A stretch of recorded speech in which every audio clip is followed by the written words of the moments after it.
AJ Green, he signs a 1 year, $8 million deal. So AJ Green, the longtime Cincinnati Bengal, he moves on to a new team and he goes to Arizona with DeAndre Hopkins, Kyler Murray, and Kenyon Drake. So a good offense over there. He's going to join AJ Green. We've seen some great seasons for him throughout his career, but last season, probably his worst season of his career in a full season that he pretty much played was Green. He missed all of 2019 with a foot injury, and last season for Green, 47 catches, 523 receiving yards, and two receiving touchdowns on 104 targets. So AJ Green, he's not an elite receiver like he was in the mid 2012 to all the way to 2018, but the last two seasons, his production's taken a dip. But he still could be a nice number 2 or 3 receiver here.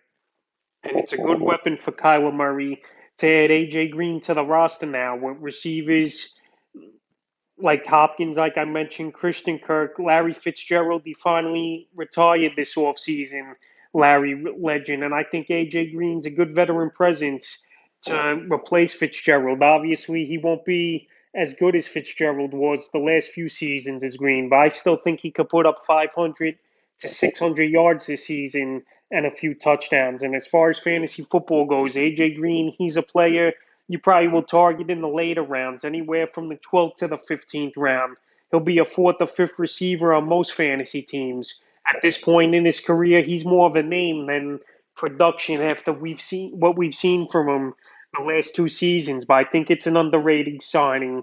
It's a good move here, low risk, high reward type of move, in my opinion, for the Cardinals. Only giving him 1 year and the $8 million, and if you don't pan out, they could cut him or trade him possibly for a low trade draft pick later on in the season. So AJ Green signs with the Arizona Cardinals, and we'll see what he could do for the Cardinals and if he could have fantasy relevance entering the 2021 season.